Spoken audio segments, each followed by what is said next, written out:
মাত্র ৩৯ সেকেন্ডের ব্যবধানে দুটি শক্তিশালী ভূমিকম্প, আর তাতেই মুহূর্তের মধ্যে বদলে গেছে ভেনেজুয়েলার হাজারো মানুষের জীবন।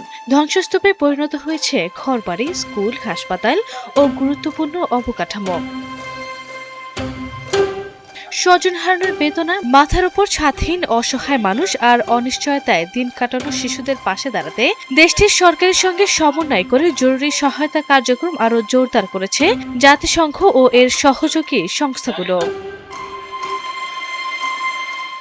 সোমবার ৬ জুলাই নিউ ইয়র্কে নিয়মিত ব্রিফিংয়ে জাতিসংঘের মহাসচিবের মুখপাত্র স্তেফান দুজারিক জানান, ক্ষতিগ্রস্ত মানুষের কাছে দ্রুত মানবিক সহায়তা পৌঁছে দিতে সরকার ও অংশীদার সংস্থাগুলোর সঙ্গে নিবিড়ভাবে কাজ করছে জাতিসংঘ। গত ২৪ জুন ভেনেজুয়েলার উত্তর মধ্যাঞ্চলে মাত্র ৩৯ সেকেন্ডের ব্যবধানে ৭.২ এবং ৭.৫ মাত্রার দুটি শক্তিশালী ভূমিকম্প আঘাত হানে।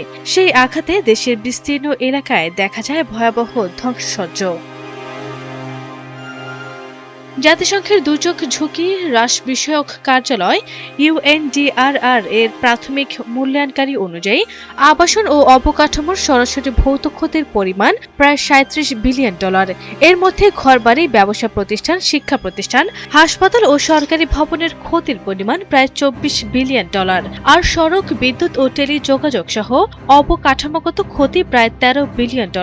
সবচেয়ে বেশি ক্ষতিগ্রস্ত হয়েছে টেলিযোগাযোগ ব্যবস্থা, এরপর বিদ্যুৎ ও সড়ক অবকাঠামো।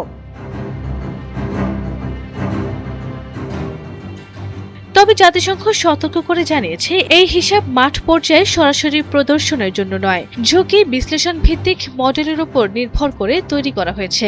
এতে অর্থনৈতিক কর্মকাণ্ডের স্থবিরতা, জরুরি সাড়া দেওয়ার ব্যয়, সরবরাহ ব্যবস্থার বিঘ্ন কিংবা পুনর্গঠনের বিপুল খরচ অন্তর্ভুক্ত করা হয়নি। ফলে প্রকৃত ক্ষতির পরিমাণ আরও অনেক বেশি হতে পারে।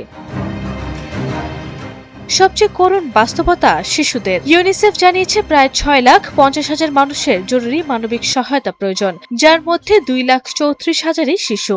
রাজধানী কারাকাস সহ বিভিন্ন এলাকায় প্রায় ১/৩ বিদ্যালয় ক্ষতিগ্রস্ত হওয়ায় হাজারো শিশুর শিক্ষা কার্যক্রম থমকে গেছে। ইতোমধ্যে ইউনিসেফ জরুরি সাড়া প্রদানকারী দল মোতায়েন করেছে এবং ৬৮ টন ত্রাণ সামগ্রী পাঠিয়েছে। এসবের মধ্যে রয়েছে চিকিৎসা সামগ্রী, নিরাপদ পানি, জরুরি গৃহস্থলী সামগ্রী, পাশাপাশি স্বাস্থ্যসেবা, পুষ্টি, নিরাপদ পানি, শিশু সুরক্ষা ও শিক্ষা কার্যক্রম সম্প্রসারণে $৫,২০,০০,০০০ তহবিলের আবেদন জানিয়েছে সংস্থাটি। এদিকে জাতিসংঘের মানবিক সহায়তা সমন্বয় কার্যালয় জানিয়েছে, দুর্গত এলাকায় এখনও অনুসন্ধান ও উদ্ধার অভিযান অব্যাহত রয়েছে। চিকিৎসক, প্রকৌশলী ও বিশেষজ্ঞ দলগুলো ধারাবাহিকভাবে ক্ষতিগ্রস্ত এলাকায় পৌঁছাচ্ছেন। মানবিক চাহিদা নিরূপণের কাজও শেষ পর্যায়ে রয়েছে, যার ভিত্তিতে নতুন ত্রাণ প্রকল্পনা ও অর্থায়নের আবেদন প্রস্তুত করা হবে। ভেনেজুয়েলা সরকারের সর্বশেষ তথ্য অনুযায়ী এই পর্যন্ত ৩,৩৪০ জনের বেশি মানুষের মৃত্যু হয়েছে, আহত হয়েছে ১৬,৭৪০ জনেরও বেশি এবং প্রায় ১৭,০০০ মানুষ গৃহহীন হয়ে পড়েছেন। বাস্তুচ্যুত মানুষের জন্য স্টেডিয়াম ও ক্রীড়া কমপ্লেক্সে ৭৯টি অস্থায়ী আশ্রয় শিবির চালু করা হয়েছে। সেখানে আশ্রয়ের পাশাপাশি খাদ্য, চিকিৎসা ও প্রয়োজনীয় মানবিক সহায়তা দেওয়া হচ্ছে। জাতিসংঘের বিভিন্ন সংস্থা ইতোমধ্যে কয়েকটি আশ্রয় শিবিরে সরাসরি সেবা দিচ্ছে এবং আরও এলাকায় সহায়তা সম্প্রসারণের প্রস্তুতি নিচ্ছে। স্বাস্থ্য খাতের অংশীদার সংস্থাগুলো প্রাথমিক চিকিৎসা, মানবিক স্বাস্থ্য ও মনোসামাজিক সহায়তার পাশাপাশি প্রয়োজনীয় যৌন ও প্রজনন স্বাস্থ্যসেবাও দিচ্ছেন। একই সঙ্গে নিরাপদ পানি, উন্নত স্যানিটেশন ব্যবস্থা এবং স্বাস্থ্যবিধি সংক্রান্ত কিট বিতরণের কাজও চলছে।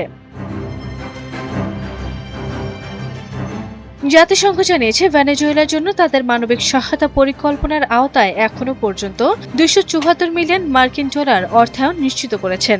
এছাড়া বেসরকারি দাতাদের কাছ থেকে $৩২ মিলিয়নেরও বেশি সহায়তা এবং বিভিন্ন পণ্য ও সেবার আকারে অতিরিক্ত অনুদান পাওয়া গেছে। ধ্বংসস্তূপের ভেতরে নতুন করে বাঁচার স্বপ্ন দেখছেন ভেনেজুয়েলার মানুষ, আর সেই স্বপ্নকে বাস্তবে ফিরিয়ে আনতে আন্তর্জাতিক সহায়তা ও মানবিক সংহতি এখন সবচেয়ে বড় ভরসা। আরবি ইসলাম হিমু, এনটিভি অনলাইন।